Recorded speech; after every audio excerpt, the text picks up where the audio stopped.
Chasse était caché dans les buissons, envahi par la peur et l'horreur. Ses jambes tremblaient et son cœur battait à tout rompre. Elle était perdue et ne savait pas quoi faire. Bien que la nuit fût froide, des gouttes de sueur coulaient sur son front. De sa cachette, elle observait Samuel et l'oncle de Enena, debout au-dessus du corps d'Ikena, son meilleur ami et premier amour. Ikena était allongé par terre, un couteau planté dans l'estomac. Son visage, tourné vers elle, avait les yeux ouverts, d'où des larmes s'écoulaient lentement. Il essayait de l'appeler à l'aide, mais ses lèvres restaient figées. Elle détourna alors son regard d'Ikena pour observer Samuel et Toba, qui semblaient en pleine discussion animée. Si nous le jetons dans la rivière, son corps refera surface dans quelques jours et tout le monde saura qu'il a été tué. Oui, mais si nous l'attachons à une grosse pierre, son corps restera au fond de la rivière et personne ne le retrouvera jamais. Personne ne doit savoir. Cela doit rester un secret entre nous, un secret que nous emporterons dans la tombe. Elle continuait de les observer depuis les buissons pendant qu'ils transportaient le corps d'Ikena, l'attachaient à une grosse pierre puis le plaçaient dans une pirogue. Ils pagayèrent jusqu'à une zone profonde de la rivière. Une fois suffisamment loin, ils jetèrent son corps par-dessus bord et le regardèrent sombrer dans l'eau. Elle comprit que c'était le moment idéal pour fuir. Elle se mit à courir aussi vite que ses jambes pouvaient la porter, quittant sa cachette pour rejoindre la maison de son père. Lorsqu'elle arriva, elle était essoufflée. Elle trouva son père dehors, dans la cour, en train de lire un journal tout en écoutant des chansons à la radio locale. Sa belle-mère, quant à elle, était dans un coin de la cour en train de préparer le dîner. « Où étais-tu ? Viens ici et pile ce manioc pour que je puisse terminer à temps. » Elle s'approcha de sa belle-mère, prit le pilon et se mit à piler, mais ses mains tremblaient. Les images de ce qu'elle avait vu ne cessaient de la hanter. Traumatisée par sa découverte, sa belle-mère la regarda avec colère, lui donna une gifle et la prévint. « Si tu ne piles pas bien ce manioc, prépare-toi à te coucher sans manger ce soir, toi, enfant paresseuse et malchanceuse. » Elle fit de son mieux pour soulever le pilon et commença à piler le manioc, car elle ne voulait pas se coucher le ventre vide. Mais alors qu'elle pilait, elle entendit les voix de M. Samuel et de M. Toba, les deux hommes qu'elle avait vus plutôt jeter son meilleur et seul ami dans la rivière. Elle devint encore plus effrayée et terrifiée, pensant que ces deux hommes l'avaient vue dans les buissons et étaient revenus pour la tuer. Elle se mit à transpirer et à paniquer. « Chi !» dit M. Samuel, utilisant le surnom affectueux qu'il avait pour elle. M. Samuel était un ami très proche du père de Chasse. Il était enseignant à l'école primaire de la communauté où Chasse et les autres enfants du village allaient, et tout le monde le respectait. M. Toba, quant à lui, était un boucher qui vendait de la viande au marché et un ami très proche du père de Chasse, qui était chasseur. M. Toba aidait souvent le père de Chasse à vendre sa viande au marché à un très bon prix. « Bonsoir, monsieur », balbutia Chasse, les mains tremblantes. M. Samuel tapota doucement Chasse dans le dos et lui dit d'être une bonne fille et une fille obéissante. Puis les deux hommes allèrent s'asseoir avec le père de Chasse pour discuter. Chasse poussa un profond soupir, soulagée de voir qu'il n'était pas venu pour elle, mais elle était encore curieuse de savoir ce qu'il discutait avec son père. « Est-il possible que mon père soit au courant de ce qu'ils ont fait ?» se demanda-t-elle, mais elle chassa cette pensée de son esprit et continua de piler le manioc. Le lendemain, à l'école, Chasse s'assit seule à son pupitre. Ikena, qui était son camarade de classe et son meilleur ami, s'asseyait toujours avec elle. Pendant la première récréation, une assemblée fut convoquée pour que tous les élèves se réunissent dans la cour de l'école. Monsieur Samuel monta sur l'estrade et déclara « J'ai appris qu'Ikena a quitté la maison hier matin et n'est pas revenu depuis. Sa mère est très inquiète et a peur qu'il lui soit arrivé quelque chose. S'il est caché dans l'une de vos maisons, dites-lui de rentrer chez lui. Sa mère a promis de ne pas le punir. Est-ce clair ?» Toute l'assemblée répondit en chœur « Oui, monsieur ». Avant de retourner en classe, en revenant dans sa classe, Chasse vit la mère d'Ikena, Madame Oi, assise devant le bureau du directeur, pleurant toutes les larmes de son corps. Chasse éprouva de la pitié pour cette pauvre femme. Madame Oi était l'épouse d'un des hommes les plus riches du village. Son mari possédait l'école communautaire et de nombreux autres bâtiments dans le village. Cependant, Madame Oi n'avait eu qu'un seul enfant, qu'elle avait nommé Ikena. Quelques années après la naissance d'Ikena, son mari mourut mystérieusement, faisant d'Ikena l'unique héritier de sa fortune. Mais l'oncle d'Ikena, M. Samuel, était très avide. Il voulait s'approprier la richesse de son frère. Quelques mois après la mort de son frère, il approcha Madame Oi et lui proposa de l'épouser pour devenir automatiquement propriétaire de tout ce que son frère possédait. Mais Madame Oi refusa. Il fit tout son possible pour la convaincre, mais elle tint bon et il finit par abandonner. Ce jour-là, après l'école, Chasse était agitée. Ce qu'elle avait vu la hantait. Elle ressentait le besoin urgent de parler à quelqu'un, mais elle savait qu'elle ne pouvait pas aller voir M. Samuel, car il était coupable. Elle décida alors qu'elle irait voir Madame Oi pour lui raconter tout ce qu'elle avait vu cette nuit-là. Lorsque Chasse eut terminé toutes ses tâches ménagères, elle s'éclipsa discrètement de la maison pour se rendre chez Madame Oi. À son arrivée, elle trouva Madame Oi devant la maison, entourée de plusieurs personnes venues la consoler pour la disparition de son fils. Parmi ces personnes se trouvaient Toba et l'oncle d'Ikena, Monsieur Samuel. Chasse ne pouvait pas faire demi-tour, car il l'avait déjà vu. Elle entra donc dans la cour et salua les aînés qui étaient assis avec eux.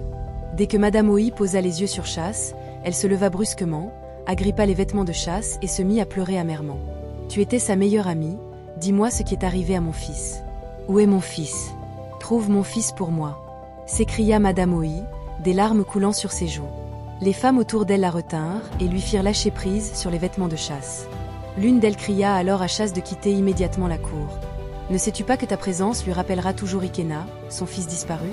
Ne remets plus jamais les pieds ici. » Chasse quitta la cour le cœur brisé et se mit à pleurer en rentrant chez elle. Elle n'avait personne en qui elle pouvait avoir confiance pour partager la vérité. Chasse était la fille unique de son père, car sa mère était décédée en la mettant au monde.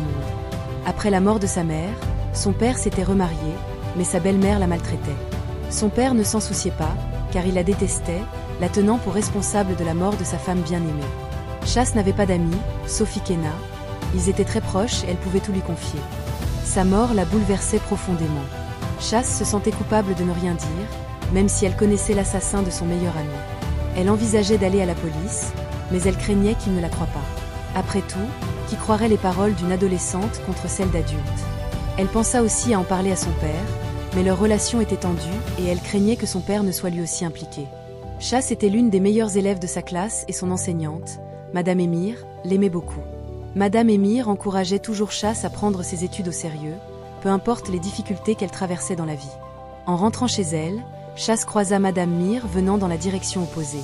Elle essuya rapidement ses larmes et la salua. Madame Mir lui adressa un sourire et lui demanda comment elle allait. « Je vais bien », mentit Chasse, mais au fond d'elle, elle avait désespérément besoin de quelqu'un en qui elle pouvait avoir confiance pour partager la vérité. Lorsque Madame Émir passa, Chasse se demanda si elle devait lui parler de ce qu'elle avait vu cette nuit-là, mais elle n'était pas sûre de pouvoir lui faire confiance. Le lendemain, à l'école, il y avait un test général pour la classe. Chasse n'avait pas pu réviser, car son cœur était troublé. Après le test, ses résultats furent catastrophiques. Elle n'obtint qu'1 point sur 20, ce qui surprit Madame Émir. Chasse était habituellement en tête de la classe, suivie d'Ikena, alors un tel échec était inattendu. Ce jour-là, après les cours, Madame Émir demanda à Chasse de rester après le départ des autres élèves. Elle s'assit seule avec Chasse, adoptant une attitude maternelle. « Chasse, qu'est-ce qui ne va pas? Tu as très mal réussi ton test, quel est le problème ?» Chasse voulait mentir au départ, mais en regardant le visage de Madame Émir, elle y vit une véritable inquiétude. « Tu peux me faire confiance, Chasse, j'espère que tu le sais, » lui assura Madame Mir. Après avoir réfléchi un moment, Chasse demanda à s'excuser puis alla fermer la porte de la classe. Ensuite, elle s'approcha de Madame Émir et lui dit « Je sais ce qui est arrivé à mon meilleur ami, Ikena. Je connais les personnes qui l'ont tué. J'ai assisté à sa mort de mes propres yeux. » Madame Émir fut d'abord choquée. Elle pensa que Chasse plaisantait ou faisait une blague, mais elle crut instantanément Chasse lorsqu'elle la vit éclater en sanglots. Madame Émir la tapota dans le dos et lui demanda comment, où et quand cela s'était passé. Chasse regarda à gauche et à droite pour s'assurer que personne ne les écoutait, puis elle raconta tout ce qu'elle avait vu cette nuit-là. Le soir où Ikena fut tué, ils s'étaient donné rendez-vous au bord de la rivière au coucher du soleil, comme ils en avaient l'habitude pour se retrouver loin des villageois. Cependant, lorsqu'elle arriva ce soir-là, elle aperçut Monsieur Samuel et son ami Toba debout au bord de la rivière. Elle se cacha rapidement dans les buissons pour ne pas être vue. Les enfants avaient été avertis à plusieurs reprises de ne pas s'approcher de la rivière tard dans la soirée, et Chasse craignait qu'ils ne la punissent si elle était surprise dans sa cachette. Elle vit Monsieur Samuel et Toba parler à Ikena et s'inquiéta, pensant qu'Ikena avait des ennuis et qu'il serait puni. Mais elle eut le choc de sa vie lorsqu'elle vit Toba tendre un couteau à Monsieur Samuel, qui poignarda Ikena de sang-froid. Ensuite, ils attachèrent son corps à une grosse pierre et le jetèrent au milieu de la rivière. À la fin de son récit, Chasse était en larmes. Madame Émir la prit dans ses bras pour la consoler. « Tu es en sécurité, je te le promets. Personne ne te fera de mal, » lui assura Madame Émir. Elle avertit cependant Chasse de ne raconter à personne ce qu'elle avait vu pour sa propre sécurité. Par la suite, elle accompagna Chasse chez elle et lui rappela encore une fois de garder le silence. Lorsque Madame Émir rentra chez elle, elle était troublée et confuse. Elle ne savait pas quoi faire ni vers qui se tourner, mais elle devait s'assurer que ce que Chas avait dit était vrai, car les conséquences d'une fausse accusation étaient graves, elle ne voulait pas être impliquée à tort. Le lendemain, pendant les heures de classe, Toba vint rendre visite à M. Samuel à l'école. Madame Émir le vit entrer dans le bureau de M. Samuel et décida de prendre un risque dangereux. Elle se faufila jusqu'à la fenêtre du bureau et commença à écouter leur conversation.